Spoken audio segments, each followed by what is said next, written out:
आप भी थक गए होंगे सारे।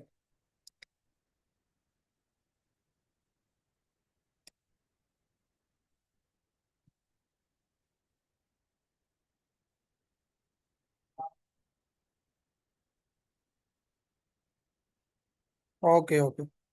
अच्छा, इस किताब से जो 30-40 MCQs होते हैं सर्जरी के वो करते हैं, क्योंकि वेट स्कैन हमारा कंप्लीट हो गया, तो ये वाला भी कर देते हैं, क्योंकि फिर इसके लिए अलग से क्लासेस करनी होगी, जैसे इसकी रिप्रो की थी ऐसे ही यहाँ पे सर्जरी भी करेंगे।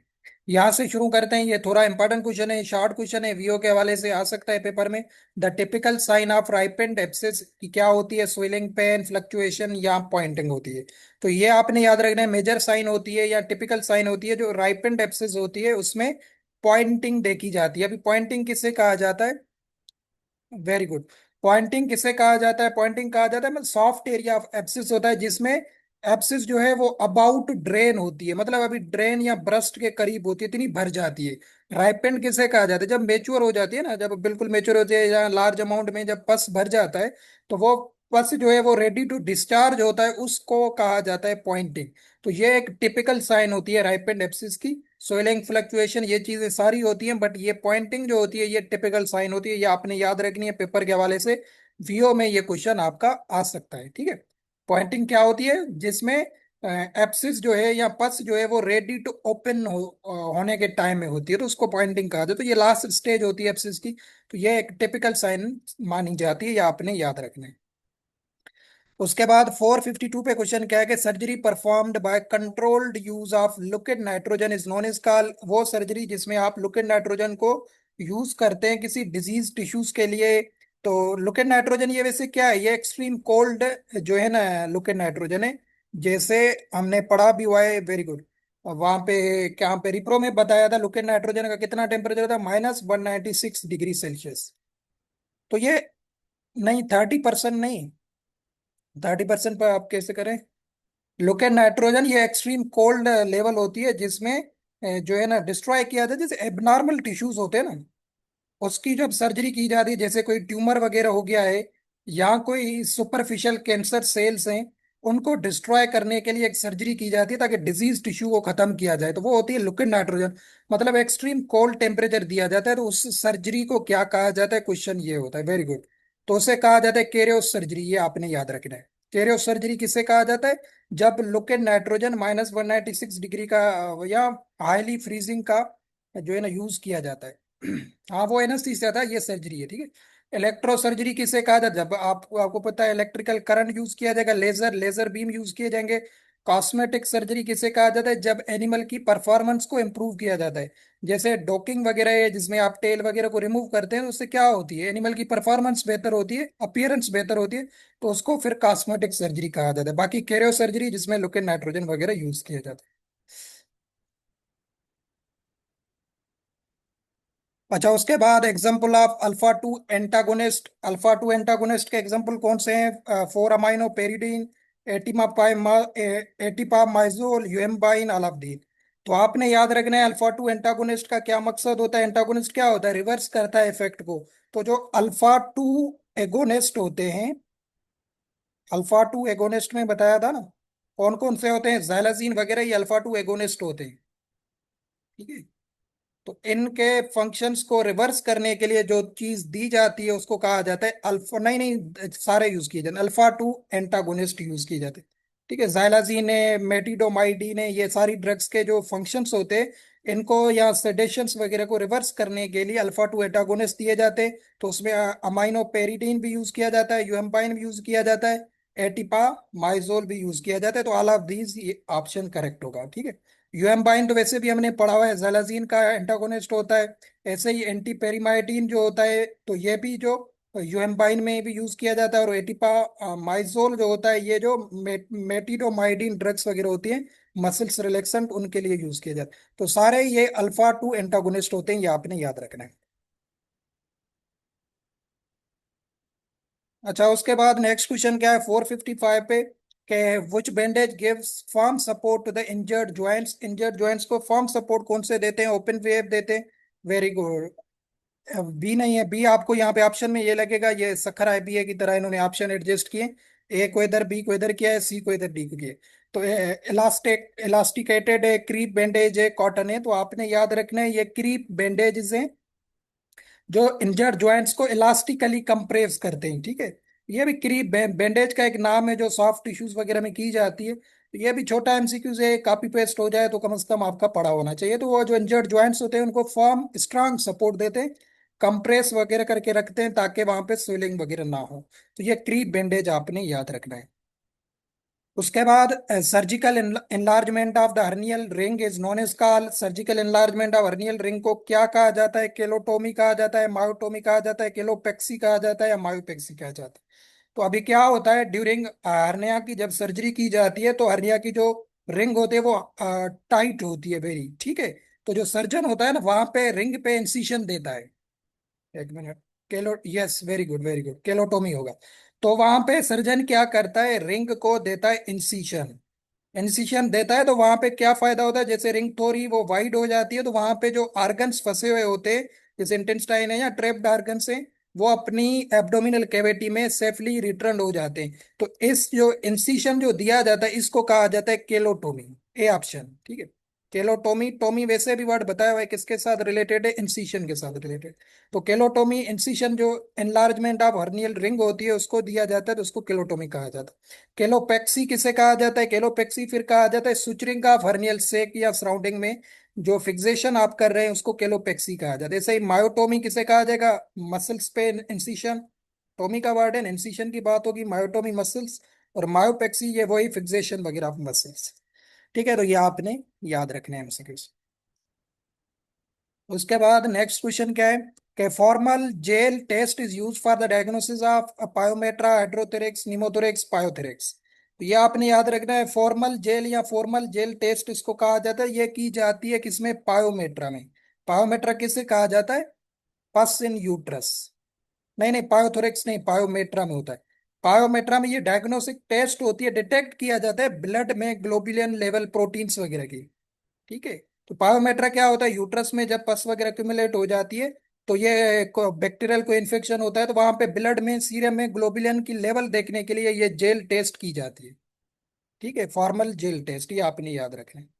तो इसमें ये फिर वो सीरम वगैरह को देखा जाता है, उसमें अगर वहां पे सीरम वगैरह का जो वैल्यू है वो ज्यादा आएगा तो वो पॉजिटिव टेस्ट मानी जाती है, तो वो पायोमेट्रा की कंडीशन होती है। सिंपल क्वेश्चन है, बस आपने ये जेल टेस्ट याद रखनी है, पूछ ले तो आ जाएगा।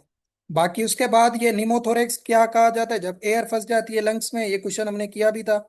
उसके बाद हाइड्रोथोरेक्स, वाटर इन लंग्स। और पायोथोरेक्स क्या होता है? जब ये प्लूरल कैविटी लंग्स वाली जो होती है उसमें पस आ जाती है तो उसे पायोथोरेक्स कहा जाता है। 457 पे क्वेश्चन क्या है कि who introduce the basic principles of surgery? WS हेलिस्टेड, WTG Morten, Joseph Lister, Harvard. तो ये आपने याद रखना है, ये भी सिंपल क्वेश्चन है, आप सबको आ रहा होगा। तो हेलिस्टेड जो था, विलियम स्टीवार्ड हेलिस्टेड इसको कहा जाता है। विलियम हेलिस्टेड, ये आपने याद रखना है। इसने बेसिक प्रिंसिपल्स दिए थे सर्जरी के, ठीक है। मतलब के टिश्यूज को जेंटली हैंडल करना है, एसेप्टिक टेक्निक्स फॉलो करनी है, टिश्यूज पे जो है ना मिनिमल टेंशन होना चाहिए, डेड स्पेसेस, ये डिफरेंट इसके प्रिंसिपल्स थे जिनको बेसिक प्रिंसिपल्स ऑफ सर्जरी कहा जाता है। और नाम याद रखने की जरूरत नहीं है, बस आपने ये याद रखना है कि इसने दिए थे, साइंटिस्ट ने दिए थे। जोसेफ लिस्टर जो है इसको क्या कहा जाता है? ये एंटीसेप्टिक सर्जरी का फादर होता है। फादर ऑफ एंटीसेप्टिक सर्जरी को जोसेफ लिस्टर कहा जाता है। बाकी है सच इंपॉर्टेंट नहीं। अच्छा, उसके बाद 455 पे क्या है कि the Peterson nerve block desensitize which nerves, किनको करती है? 5 cranial nerve, 10 cranial nerve, 7, 3, 4 and 6 cranial nerves. तो पेटरसन नर्व ब्लॉक किसके लिए की जाती है? ये कैटल वगैरह में अगर आप सर्जरी करें आईज वगैरह की, तो आईज को डिसेंसिटाइज करने के लिए एक ब्लॉक की जाती है नर्व, उसको कहा जाता है पीटरसन नर्व ब्लॉक, ठीक है। तो ये आपने याद रखना है। तो ये कौन कौन सी नर्व्स को ब्लॉक किया जाता है आपने याद रखना है। Cranial nerve 3, D option correct होगा। Cranial nerve 4 and cranial nerve 6। तो ये तीन टाइप की नर्व्स को ब्लॉक किया जाता है। 3 को जाए शायद ओक्यूलो मोटर कहा जाता है, 4 को ट्रोक्लर कहा जाता है, इस तरीके से इनके नाम है। तो ये नर्व्स मौजूद होती हैं ताकि आई को फुली जो है ना एनास्थेसिया दिया जाए, ताकि वहां पे सर्जरी वगैरह परफॉर्म की जाए। तो ये इतना इंपॉर्टेंट नहीं है बट पढ़ा हुआ होना चाहिए, 3, 4 एंड 6 क्रैनियल नर्व्स। ब्लॉक की जाती है, मतलब आई की मूवमेंट वगैरह को ये रोकती है। अच्छा उसके बाद, ये इतना रेडियो वाला इंपॉर्टेंट नहीं है, यहाँ पे देख लेते हैं, ये टेस्ट को पेपर में आ जाती है कभी कभी, इसलिए टेस्ट उस वाले करवा रहा हूँ। Which test for diagnosis of lameness, lameness को डायग्नोसिस करने के लिए टेस्ट कौन सी की जाती है? फ्लेक्सर टेस्ट, या इसको फ्लेक्शन टेस्ट भी कहा जाता है, metal detection test, litmus test, narcotic test. तो आपने याद रखना है, ये फ्लेक्शन टेस्ट या फ्लेक्सर टेस्ट जो होती है, ये diagnose for lameness in horses. Very good. Flexor test जो होती है, ये क्या होता है, इसमें जॉइंट्स को ना फ्लेक्स किया जाता है, सिंपली। मतलब अगर एनिमल के जो जॉइंट्स होते हैं उनको पकड़ के फ्लेक्स किया जाता है आपस में 30 to 60 सेकंड्स तक। Yes, very good very good. Flex किया जाता है, उसके बाद इमीडिएटली छोड़ा जाता है, और जैसे एनिमल वॉक करता है, अगर एनिमल ने वहां पे लेमनेस दिखाई तो वो डायग्नोस किया जाता है कि ये लेमनेस है। हॉर्सेस में ये देखा जाता है, रेसिंग वगैरह जिनकी होती है, जॉकिंग वगैरह के लिए जो यूज करते हैं, उनमें ये ज्यादा की जाती है। तो ये बस आपको सिंपली पता हो, फ्लेक्सर टेस्ट जो है ये लेमनेस वगैरह को डायग्नोस करने के लिए की जाती है। ठीक है, फिर आ जाए यहाँ पे, ये सर्जरी में क्वेश्चन हमने ऑलरेडी डिस्कस किया है। When skin is also broken along with fracture of bone then it is known is called, उसे क्या कहा जाएगा?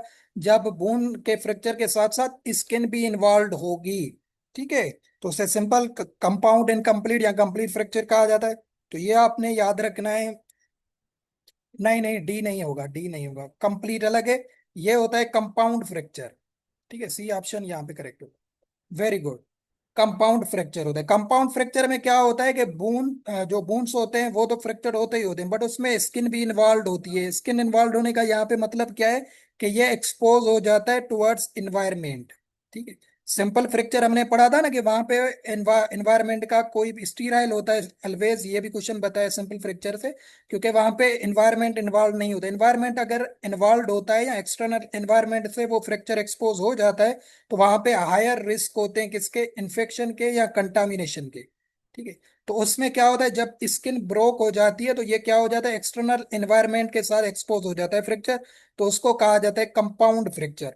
ठीक है, जब स्किन ब्रेक नहीं होगी, सिंपली फ्रैक्चर होगा बोन में, तो उसे सिंपल फ्रैक्चर कहा जाता है। इनकम्प्लीट में पार्शियली ब्रोकन होती है बोन की, और कंप्लीट में ये होता है कि बोन जो है वो कंप्लीटली ब्रोक हो जाता है। ठीक है, उसमें ये नहीं है कि स्किन जो है ना वो इन्वॉल्व हो या ना हो, बट बोन्स जो होते हैं वो कंप्लीटली ब्रोक हो जाते हैं। तो इससे ये तो स्टेटमेंट में भी वो दे देगा, तो ये इससे क्वेश्चन नहीं आता है। ये वाला क्वेश्चन देखो यहाँ पे भी जो है ना इसने निकाला हुआ है कि ये कंपाउंड फ्रैक्चर से जब स्किन इन्वॉल्व होती है along with fracture of bone, तो उसको कंपाउंड फ्रैक्चर कहा जाता है। अच्छा उसके बाद आपने याद रखना है, ओके ओके, 464 पे के यूज ऑफ BIPP प्रोड्यूस क्या होता है? पेन किलर इफेक्ट होता है, compression of effect, antiseptic and anodyne, cold effect. BIPP किसे कहा जाता है? बिस्म्यूथ लोडोफार्म पैराफिन पेस्ट होती है कि ये, जो ड्रेसिंग वगैरह के लिए या वाउंड को ट्रीट करने के लिए यूज किए जाते हैं। ठीक है, तो ये जब वाउंड पे ड्रेसिंग की जाती है, ये बिस्म्यूथ पैराफिन पेस्ट लगाई जाती है। Very good. तो ये क्या फंक्शंस परफॉर्म करती है? एंटीसेप्टिक भी होती है और एनोडाइन इफेक्ट भी देती है। ठीक है, एंटीसेप्टिक किसे कहा जाता है? मतलब विथआउट प्रिवेंट करती है बैक्टीरियल इन्फेक्शन से। और एनोडाइन किसे कहा जाता है? पेन रिलीफिंग को कहा जाता है, सूदिंग इफेक्ट देती है। मतलब एनिमल को वाउंड से क्या होता है, सुकून मिल जाता है वहां पे जब ये ड्रेसिंग की जाती है, बिस्म्यूथ पेस्ट जब यूज की जाती है बैंडेज में। तो वो दोनों फंक्शंस करती है, एंटीसेप्टिक ताकि बाहर से कोई इन्फेक्शन भी ना आए, और जो एनिमल को पेन होता है वो भी, जैसे क्या कहते हैं, डाइक्लोफेनेक सोडियम वगैरह हम लेते हैं पेन किलर, ऐसी फॉर्म में ये फंक्शंस परफॉर्म करती है। तो एंटीसेप्टिक भी होती है और एनोडाइन इफेक्ट्स भी ये देती है। ठीक है, ये आपने याद रखना है। उसके बाद 465 पे क्वेश्चन क्या है कि the vitamin controlling the shape of bone during remodelling phase, ये कल क्वेश्चन मैंने बताया था, रीमॉडलिंग फेज में विटामिन ए होता है। ठीक है, ठीक है, very good very good. Vitamin A जो है ये आपने याद रखना है। बून्स को देख के मैंने कल भी बताया था कि आपने डी नहीं करना है, ये रिमॉडलिंग जो फेस होता है बून्स का, उसमें विटामिन ए इन्वॉल्व होता है, ये आपने जरूर याद रखना। ये तो क्वेश्चन अभी आप बताएंगे, मैंने सारा बताया। If content of hernia in urinary bladder then termed is known is called, ये पढ़ाया हुआ है सारे टर्म्स। के यूरिनरी ब्लेडर में जो होती है उससे क्या कहा जाता है? Very good very good very good, vesicocele उससे कहा जाता है। ठीक है, entero intestine, hystero uterus, epiplocele, omentum वगैरह में जो हर्निया होते हैं, तो ये सारे मैंने नाम बताए हुए हैं। और है guaifenesin is mostly often used in horses and cattle to provide analgesic muscles relaxant anaesthesia sedatives. तो गोनाफेंसिन ड्रग जो होती है ये ग्लाइसरील ईथर वगैरह होते हैं, तो ये कैटल और हॉर्सेस में यूज के ज्यादातर लार्ज एनिमल में हॉर्सेस में यूज किए जाते हैं। ये भी इतना इंपॉर्टेंट नहीं है, बट पता हो शॉर्ट क्वेश्चन निकाल दे तो मसल्स रिलैक्सेशन के लिए ये यूज किए जाते हैं। ठीक। मसल्स को रिलैक्स, जैसे स्केलेटल मसल्स वगैरह हैं, उनकी टोन वगैरह को रिलैक्स करने के लिए यूज किए जाते हैं। मतलब जो एनेस्थीसिया वगैरह उनके साथ ये कंबाइन दिए जाते हैं ताकि मसल्स रिलैक्स रहें। तो गोनाफेंसिन ये हॉर्सेस में ज्यादा यूज किए जाते हैं, muscles as a muscles relaxant होते हैं, ना कि एनेस्थेटिक होते हैं। ठीक है। उसके बाद rotation of third phalanx occurs in navicular disease में, स्पेविन में, लेमनाइटिस स्प्लेंड में होते। तो थर्ड फेलेंक्स की जब रोटेशन हो जाती है तो उस कंडीशन को कहा जाता है लेमनाइटिस। ठीक है। जो सेंसिटिव लेमनाई होती है हूफ्स में, उसमें जब इन्फ्लामेशन होती है, जो थर्ड फ्लेक्स कॉफिन बून होता है वो क्या करना शुरू कर देता है, रोटेट करना शुरू कर देता है, सिंक हो जाता है। वो किस का कंडीशन में होता है, फाउंडर में होता है, लेमनाइटस जो हार्स का प्रॉब्लम है उसमें होता है। ठीक है, ये आपने याद रखना है। ये भी सच कोई इंपॉर्टेंट क्वेश्चन नहीं है इतना। Identifying the term that is used to ensure the surgical instrument are free from microorganisms। कौन सा होता है, डिसइंफेक्टेंट, डेब्रिटेटेड, क्लीन, स्टरिलाइजेशन। तो ये सिंपल क्वेश्चन है। तो क्या यूज किया जाता है, very good very good, sterilisation use किया जाता है सर्जिकल इंस्ट्रूमेंट्स को, जो है ना, क्या करते हैं, जो क्या कहते हैं, माइक्रो ऑर्गेनिज्म से फ्री जब किया जाता है। वहां पे जो डिस्ट्रक्शन होती है, कंप्लीट डिस्ट्रक्शन भी स्टरिलाइजेशन को कहा जाता है। जब भी क्वेश्चन आ जाए कि complete destruction of all micro organism, तो वो होता है स्टरिलाइजेशन। मतलब जो सर्जिकल इंस्ट्रूमेंट्स वगैरह होते हैं ना, उसको सर्जरी से पहले स्टरिलाइज किया जाता है ताकि इन्फेक्शन वगैरह जो उस पे है, वो खत्म हो जाए, डिस्ट्रॉय हो जाए। तो ये स्टरिलाइजेशन को कहा जाता है। फिर आगे आ जाए। ये कल क्वेश्चन बताया था, an injury caused by hot liquid और stream water is known is called burn, gangrene, frost bite, scald. तो सिंपल क्वेश्चन है, ये भी आपको कल मैंने डिटेल में बताया था। एक थी जो है ना ड्राई हीट, दूसरा बताया था question moist heat. Dry heat की जब भी बात आए तो वो आपका होगा बर्निंग, या बर्न जिसे कहा जाता है।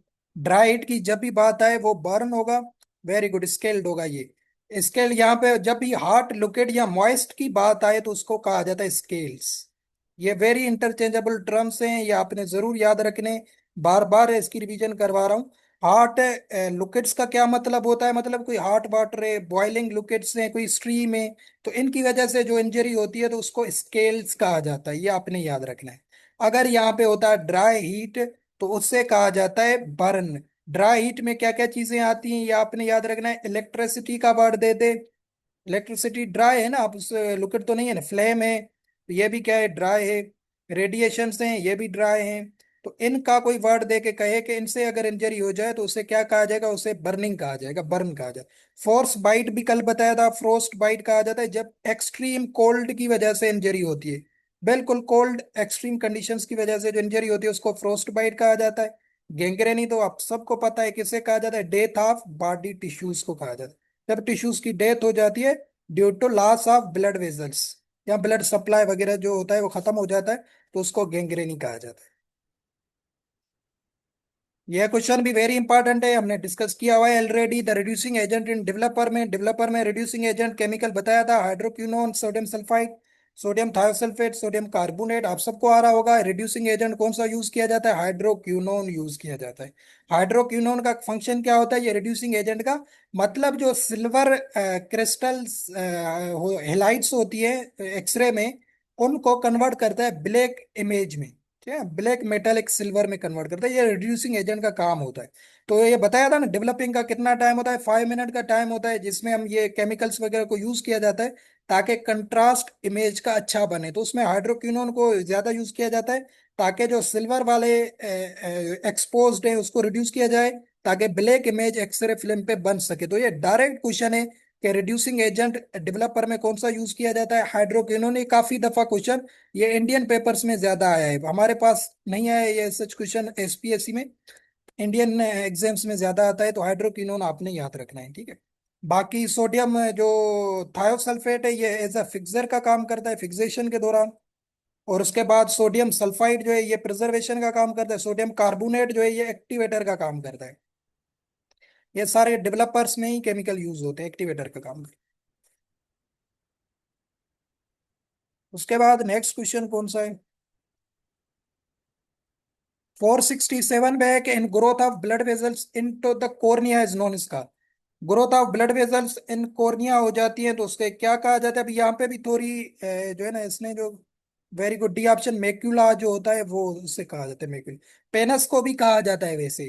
तो इसका मतलब क्या होता है कि एबनॉर्मल ग्रोथ हो जाती है ब्लड वेजल्स की कॉर्निया के अंदर। आईज का पार्ट है ना कॉर्निया, जो ट्रांसपेरेंट पार्ट होता है, उसमें abnormal growth of blood vessels हो जाती है। वैसे कोई ब्लड वेजल्स कॉर्निया में नहीं होती है, वेस्क्यूलर होता है। बट इन कंडीशंस में कॉर्निया पे इन्फ्लामेशन हो जाती है या क्लाउडी या विजन जो है वो रिड्यूस हो जाता है, तो ये डॉग्स या जर्मन शेफर्ड वगैरह में ये ज्यादातर देखा जाता है, तो उसे मैकुला कंडीशन कहा जाता है। ठीक है, ये आपने याद रखा। पेनस भी कहा जाता है, बट यहाँ पे इसने मैकुला दिया है तो ये देखते।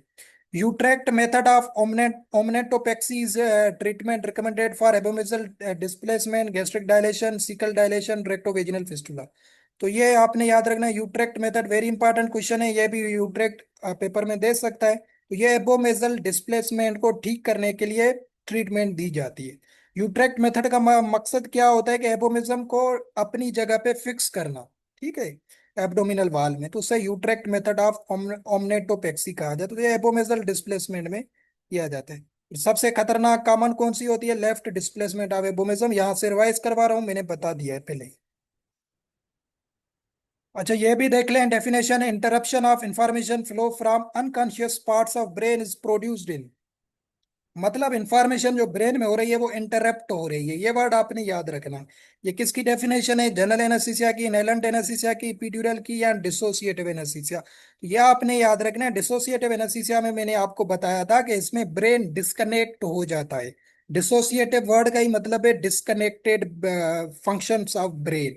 तो इसमें क्या होता है? इंटरप्शन ट्रांसमिशन होता है between different parts of brain. तो ये किसकी डेफिनेशन है? इस फॉर्म में भी अगर आ जाए, interruption of information flow from unconscious parts of brain.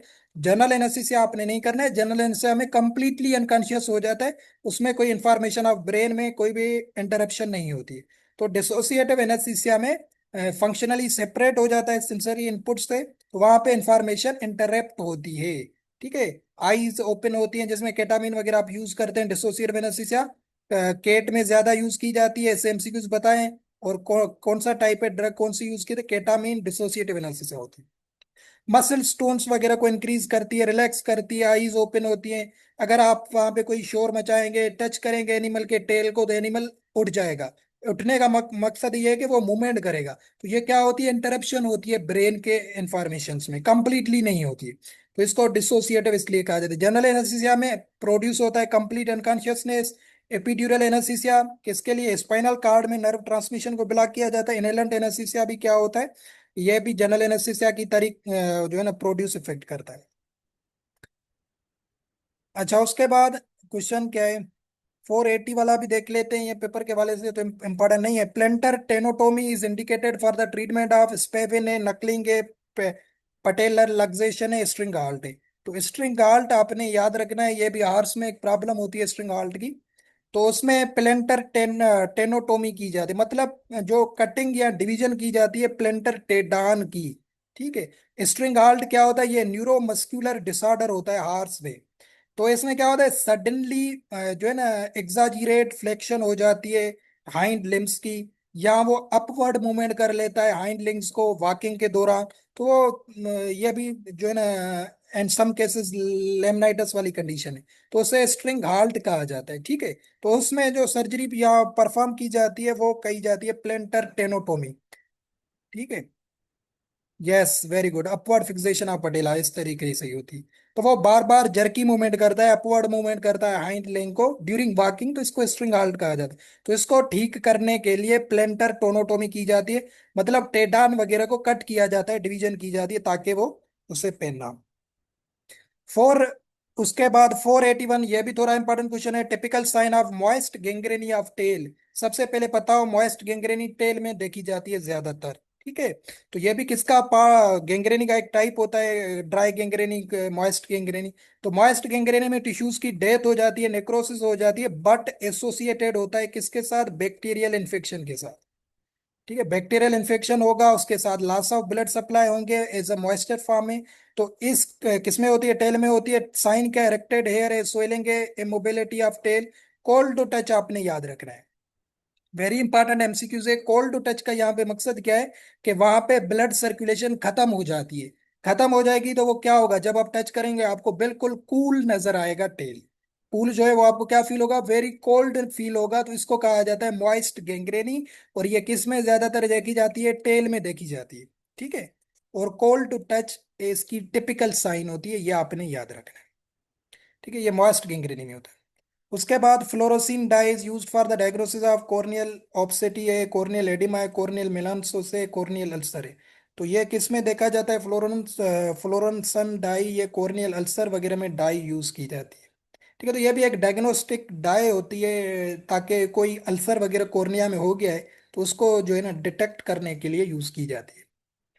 ठीक है। तो ये आपने याद रखना था, ये भी सिंपल क्वेश्चन है, सच कोई इंपॉर्टेंट नहीं। स्कैटरिंग ऑफ रेडिएशन ये बताया हुआ है, ये ग्रिड जो होती है वो रेडिएशन को स्कैटर करती है एक्सरे में। तो ये तुमको ऑलरेडी क्वेश्चंस बताए हैं, जल्दी करते हैं क्योंकि हम कंप्लीट करने हैं, 7 मिनट भी बचे। उसके बाद जो है ना 484 पे, temporary loss of sensation in prescribed area या body area without loss of consciousness is known is called. तो प्रिस्क्राइब्ड जो है टेम्पररी सेंसेशन किस में होती है? न्यूरो प्लेंटो ग्लेसिया में, लोकल एनेस्थीसिया में, इंडक्शन में, रीजनल एनेस्थीसिया। तो ये आपने याद रखना है, लोकल एनेस्थीसिया की बात हो रही है। तो लोकल एनेस्थीसिया में क्या होता है कि जो टेम्पररी सेंसेशन जो है ना स्मॉल सेंसेशन होती है, स्पेसिफिक एरिया में, फुल कॉन्शियस नहीं होती है। तो रीजनल में आपने कंफ्यूज नहीं होना है। रीजनल वो होती है जो लार्जर रीजन को बिलोंग करती है, कोई एक लार्जर रीजन होगा उसको बिलोंग करती है, तो वो उसे रीजनल कहा जाता है। बट ये टेम्पररी सेंसेशन जो करती है किसी प्रिस्क्राइब्ड एरिया की, तो उसे लोकल एनेस्थीसिया कहा जाता है। The best method of controlling arterial haemorrhages, उसे crushing, thermocautery, ligation, use of styptics कहा जाता है। तो ये भी सिंपल क्वेश्चन है। तो उसे क्या कहा जाता है? हेमोरेजिस वगैरह जो आर्टेरियल होते हैं उनको लाइगेशन कहा जाता है। लाइगेशन क्या होता है? ब्लड वेजल्स को टाई किया जाता है परमानेंटली टू स्टॉप ब्लीडिंग। ठीक है। तो ये हेमोरेजिस वगैरह को कंट्रोल करने के लिए कौन सा मेथड यूज किया जाए? लाइगेशन की जाती है। ये भी ऐसा कोई इतना इंपॉर्टेंट नहीं है क्वेश्चन, जस्ट आपको पता। 487 पे, surgery perform to correct deformities और malformation is known is called. कोई डिफॉर्मिटीज हो गई है, कोई माल फॉर्मेशन हो गई है, डिसफंक्शन हो गया है, उसको आप अगर ठीक कर रहे हैं तो उसे क्या कहा जाएगा? Reconstructive surgery, cosmetic, plastic, minor surgery. तो ये भी सिंपल क्वेश्चन है, उसे क्या कहा जाता है? रिकंस्ट्रक्टिव सर्जरी कहा जाता है। कंस्ट्रक्टिव का क्या मतलब होता है? रिकंस्ट्रक्टिव का मतलब आप उसमें इंप्रूवमेंट ला रहे हैं, परफॉर्मेंस या उसके फंक्शंस को रीस्टोर कर रहे हैं। कोई डिफॉर्मिटी हो गई, माल फंक्शन हो गया, कोई कंजेंशनल डिफेक्ट हो गया, ट्रॉमा हो गया, उसको ठीक करने के लिए रिकंस्ट्रक्टिव सर्जरी की जाती है। कॉस्मेटिक तो बताया हुआ है, ये अपीयरेंस के लिए की जाती है। Penis is the symptoms of, ये मैंने वहां पे बताया था कि क्या होता है ये। पेनस किसका सिम्टम्स होता है? ये केराटाइटस, कोर्निया में वहां पे हमने डिस्कस किया था, केराटाइटस का होता है। कोर्नियाक इन्फ्लामेशन को केराटाइटिस कहा जाता है, जहां पे growth of irregular blood vessels की हो जाती है, तो ये केराटाइटिस में देखा जाता है। रेटिनाइटस किसे कहा जाता है? Inflammation of retina. ग्लूकोमा तो बताया, इंक्रीज इंट्राओक्यूलर प्रेशर। और जो है ना ऑपेसिटी ऑफ लेंस को कैटारेक्ट कहा जाता है। ये सारी चीजें बताई हैं। टाइम रिक्वायरमेंट फॉर ऑटो क्लेविंग का कितना होता है? ये हमने एनिमल रिफ्रेशर में पढ़ा हुआ था। 15 मिनट, 121 डिग्री सेल्सियस, ये आपने याद रखना है। 121 डिग्री सेल्सियस ये ऑटो क्लेविंग का टेम्परेचर होता है। स्टरीलाइजेशन यहाँ पे भी की जाती है अंडर एक्सट्रीम प्रेशर, ताकि माइक्रो ऑर्गेनिज्म को या उनके स्पोर्स को डिस्ट्रॉय किया जाता है। तो ऑटो क्लेविंग, इसका टेम्परेचर कितना होता है? 121 होता है। उसके बाद surgical removal of both ovaries and uterus से क्या कहा जाता है? ओएच कहा जाता है, ओवेरियोस्टेरोएक्टोमी।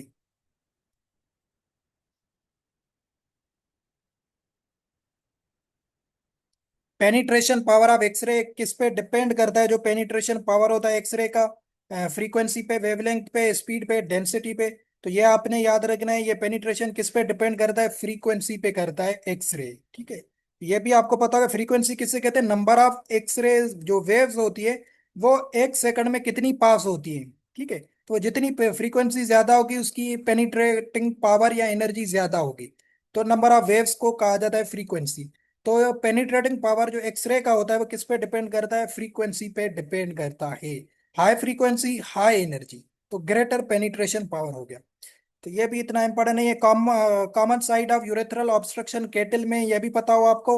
यूरेथ्रल जो ऑब्स्ट्रक्शन हो जाती है केटल में, वो कोई कलकस वगैरह बन जाती है, ये तो क्या कहाँ पे होती है, सिग्माइड फ्लेक्सर में। ये फ्रैक्चर दिया है बट फ्रैक्चर नहीं है, फ्लेक्चर है, ठीक है, सिग्माइड फ्लेक्चर। और स्पेन है स्पेनाइला ब्लेडर नेक, तो सिग्माइड फ्लेक्चर जो एस शेप्ड कर्व होती है, वहां पे जो है ना यूरिनरी कलकस या यूरिनरी ऑब्स्ट्रक्शन हो जाती है केटल में। ठीक है, तो ये स्टूल्स वगैरह जो बनती है तो ये सिग्माइड फ्लेक्चर में ये फंस जाती है, वहां पे ये यूरेथ्रल ऑब्स्ट्रक्शन हो जाती है।